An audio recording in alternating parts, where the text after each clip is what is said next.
Alright, I'm gonna take full credit for this. I definitely manifested the Robin news we're gonna talk about today, because yesterday, when I was at my local comic book store, I decided to pick up this bad boy, and then today, we got ourselves some Robin news. Wasn't gonna unbox in the video, but now I have to. This is kind of huge for me. I've always wanted a Robin statue, specifically Dick Grayson, since Robin is my favorite DC character. Gotta get the base. Oh, look at this craftsmanship right here. The only downside to wanting a Dick Grayson Robin statue, the boy's always gotta have his legs showing. Look at them calf muscles. How you get that Oh my God, where is his head? Well, I got your head right here, Mr. Grayson. There you go. Ooh, pop that sucker on. Look at that thing. Let me get this out the way. Does it look good? Let's go on to the movie news. Some of the movie news we're going to be discussing here today on SciFlick. I'm going to be completely honest with you. This is going to be almost an exclusively superhero episode because we just got so many movie news updates on different upcoming superhero movies. Talking about another villain coming into Ant-Man 3, the villains that are going to be part of Dwayne Johnson's Black Adam. We got plot details on the Batgirl and who the villain is there. Really? If you just want to know what villain is coming to a superhero movie near you, this is the SciFlick for you. But I still got other movie news stories here to deal with you guys, so be sure you're leaving your opinions down below on what you think of today's stories. Don't you go hating on my Robin statue, alright? Don't make me come out in an outfit like that and show off my smooth legs. They ain't smooth. Jumping from there, one of the first movie news stories I wanted to dive into here today is just the unbelievable fact that we're gonna live in a world where it's gonna be a real reality that the live-action Barbie movie could possibly be nominated for an Oscar. And the reason I say that is because we did get a big update on the live-action Barbie movie that is currently in the works. If you didn't know, it is going to star Margot Robbie, and the big kicker that we just found out is that it's going to be written and directed by Greta Gerwig. If you don't know too much about her, her last three movies, Lady Bird, Little Woman, and 20th Century Woman, all got Oscar recognition on some level, whether it was for writing, directing, or the performances in the movie. And so when you have a talent like that has a proven track record of being able to deliver Oscar-worthy movies, I don't think it's going to be that different when it comes to the live-action Barbie film. Margot Robbie did have this to say exactly on what to expect from the Barbie movie. She said, people generally hear Barbie and think, I know what that movie is going to be, and then they hear that Greta Gerwig is writing and directing it, and they're like, oh, well maybe I don't. I think this is cool and is just a great example that you could take something that might not sound like it would make a great movie, like a Barbie film, but you put the right people in charge of the project, like Margot Robbie is definitely going to make a great Barbie, and proven talent like Greta Gerwig behind the writing and directing, it could be a formula for success. And just thinking about the alternative Barbie movie that we almost got, because it wasn't too long ago that we heard this movie was going to star Amy Schumer, and it was going to be about a Barbie who was imperfect in a perfect Barbie world, and it would be a comedy, and I think you can imagine how that movie would have gone down. So throwing it off to you guys, you hear the talent behind the Barbie movie, does this excite you, or do you think it's still going to be a crap fest? Moving on to something that a lot of people did think was a crap fest, and that is Chris Pratt's Tomorrow War. Now I want to be clear, I did not think it was a crap fest. I actually really liked the movie, but when I made my review and said I liked it, I got a whole bunch of you guys saying that the movie sucked for y'all, and well, I'm sorry we had a different opinion, and I'm sorry even more for you because Deadline is now reporting that Chris Pratt's Tomorrow War is going to be getting a sequel. They have it here, the Tomorrow War 2, Amazon and Skydance already in talks for a sequel, re-teaming with Chris Pratt and director Chris McKay. The Tomorrow War has had an interesting history because it was a movie that Chris Pratt was really pushing for and was hoping would be the next big franchise, and then COVID struck and they didn't want to risk releasing the movie in this era, so they sold the film to Amazon for $200 million. And when it came out, it was mixed with audiences. I ended up liking the movie, taking it as just a fun blockbuster movie that felt like a throwback to like old 80s, 90s action movies if they got a big budget. I'm also a sucker for time traveling, and I thought the aliens in the film were really cool. And that's saying something because usually Hollywood-made CGI aliens tend to suck. But I also understood why some critics bashed it and they didn't think it was as great of a movie. But I bet you there's already somebody going into the comment section going, how the hell can it get a sequel? You saw the way the movie ended. Well, I'm gonna put up a picture real quick. When that picture goes away, it'll be the end of the spoilers if you haven't seen the Tomorrow War. I think the obvious way that there can be a sequel for this movie is if you remember in the film, towards the end, they find the alien spaceship where these aliens came from, where they were all frozen in ice, and then they would eventually come out and start killing all humankind on there. Well, at some point in there, they get to the main control, and there are these smart aliens who were piloting the ship and accidentally landed on Earth. I think that is where you take the sequel. You explore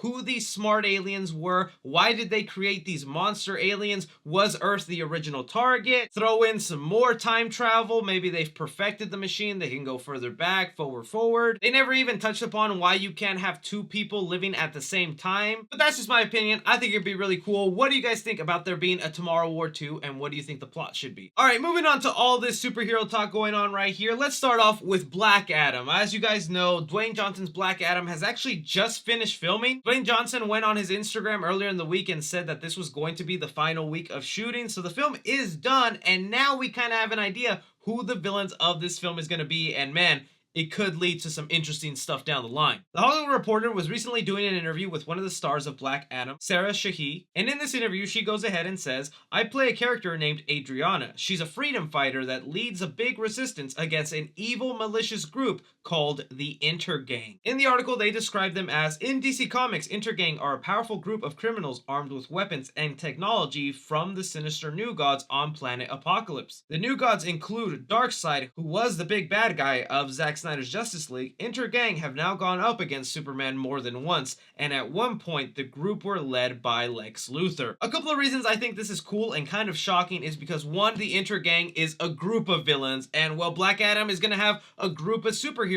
the Justice Society of America. So you have that many heroes, I think you need a big villain or a group of villains, the Intergang now. But it's the connection to Darkseid and Apocalypse that really intrigues me, because this could be a planting of the seed for Darkseid to eventually be a bad guy for Black Adam to go up against. Now I know that's going to piss some people off, that's going to get them angry because they want Superman versus Darkseid, especially with the way Zack Snyder set that up, but even Zack Snyder has said himself that Warner Brothers is not going to consider his version of Justice League canon, and they're going to go with Justice League as the canon, which I think is dumb and ridiculous. But if that's the logic these movies are going to follow, we technically haven't seen Darkseid in the Black Adam universe, so this could be the planting of the seed for him to be a big bad guy later on if Intergang is being supplied with weapons from Apocalypse, where Darkseid is ruler. How are you guys feeling about this gang, and do you think Darkseid could be someone that Black Adam faces on in the future? Some MCU talk here with Ant-Man 3, titled Ant-Man and the Wasp: Quantumania. We just got an unexpected update about a second villain that was added into the movie that is actually a villain that we saw in the first film. It's being said by Vanity Fair that Yellow Jacket, played by Corey Stoles, is said to appear in Ant-Man 3 in some capacity. I think this is kind of cool, especially when you pair it up with the timing and coincidence of Loki episode 5 having a Yellow Jacket helmet in the episode, and everyone watching Loki heavily theorizing that Kang the Conqueror is somehow the bad guy behind that series, and Kang the Conqueror is already the main villain confirmed for Ant-Man 3.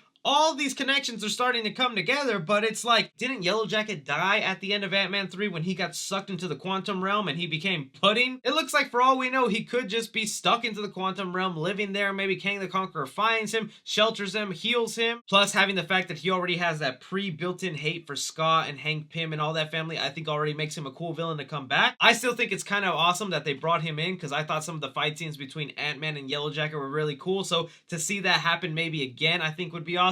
But you guys hear that Yellow Jacket is looking to appear in Ant-Man 3. Does that excite you, or do you not care? Back into the DC universe here, we have plot details involved with the upcoming Batgirl movie. If you didn't know, the DC universe is moving forward with a Batgirl film that will be live action, and it's even said to be an HBO Max exclusive. Well, the Illuminati, who has been a very reliable source here on the channel and has been very spot on with character descriptions, has now given us some of the characters that'll be in the Batgirl movie, and it kind of reveals who the villain will be. In the article, they go ahead and say, Batgirl is looking to cast an actress in her early 20s to play the lead, Barbara Gordon, aka Batgirl. They are also looking to cast an actor in his 50s to play Commissioner Gordon, Batgirl's father. And he is described as a strong supporting character in the film. Perhaps most intriguing is the casting for their villain. Batgirl is looking for an actor in his 50s and 60s to play the villain, who is described as a disgruntled former firefighter. A lot to dig in there, but let's dive into who this villain is. If you look at the Batman Rogues gallery, there is really only one disgruntled former firefighter that stands out, and that is the villain Firefly. Firefly is a villain in the Batman Rogues gallery who's a professional arsonist, goes around flying with a flamethrower, just going ahead and putting things on fire. Funny enough, this character was actually rumored to appear in the Batman with Robert Pattinson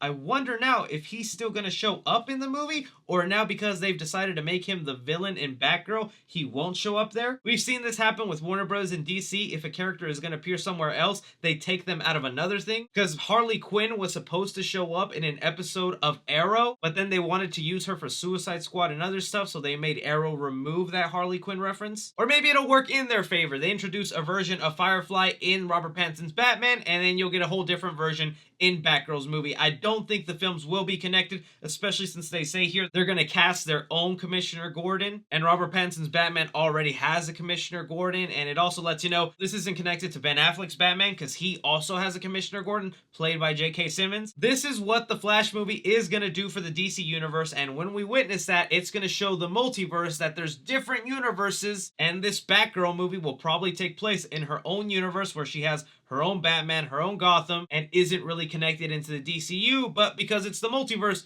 it is connected into the DCU. I'm looking forward to how this could turn out. I hope it goes good. I'm just curious to see if Batman will be part of the movie. Also, with them saying that Batgirl will be in her early 20s, that's like pretty young for Batgirl. But I want to hear from you guys. What do you think of these plot details for Batgirl, and do you like the sound of Firefly being the villain? Finally, talking about the upcoming Flash movie, we have some pretty jaw-dropping news, but we do have to take it with a grain of salt. A couple of eagle-eyed DC fans started noticing yesterday that the Instagram page for Picture Vehicle Ltd, which is the company currently working on the designs, costumes, and vehicles for the Flash movie. They've even worked on other projects like Fast and Furious and even Robert Pattinson's Batman movie. Well, we all know they're currently hard at work with the Flash film. Well, they also went ahead to their Instagram and posted kind of a jaw-dropping look at a certain Batarang that really resembles the Batman and Robin Batarang. If you look at this thing here, it's obviously the Batman symbol, but inside of it is Chris O'Donnell's Batarang as Robin from the later Batman movies.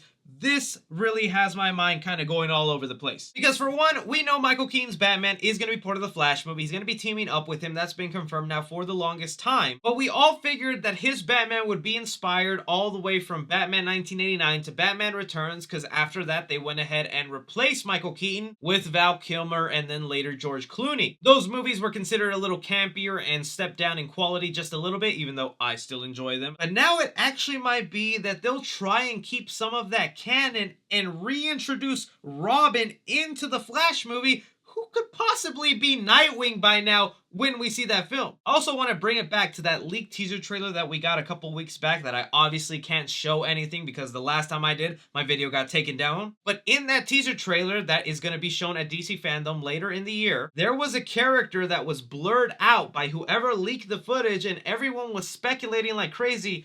I wonder who that character could be. He was sitting in the Batmobile with Michael Keaton. He's also standing next to him when Batman and the Flash are going to be saving Sasha Calle's Supergirl. Could that hidden character possibly be Robin? And Warner Brothers has yet to reveal that Chris O'Donnell is returning, or it might not even be Chris O'Donnell, because if you remember, originally with Batman 3 that was going to be directed by Tim Burton, he wanted to have Marlon Wayans as Robin. But again, this could just be all taken out of context. For all we know, it could have just been an employee for this company that was messing with the Batarangs that they're making for this movie. Is a big fan of Batman and Robin, made it, and then wanted to post it online. But if we make a big enough deal about this, and then they go ahead and delete that post, you know what happens when studios delete posts. It confirms something. How are you guys feeling about the costume designers for the Flash movie going ahead and hinting that they are making Batman and Robin Batarangs? But that is all the movie news we currently have going on right now, guys. I want to thank you so much for taking the time to watch this video and geek out with me. Don't forget to hit that like button. Subscribe if you haven't already. Follow me on Twitter at 3C Films or on TikTok at 3C Films. But as always, I'm Chris. Take care.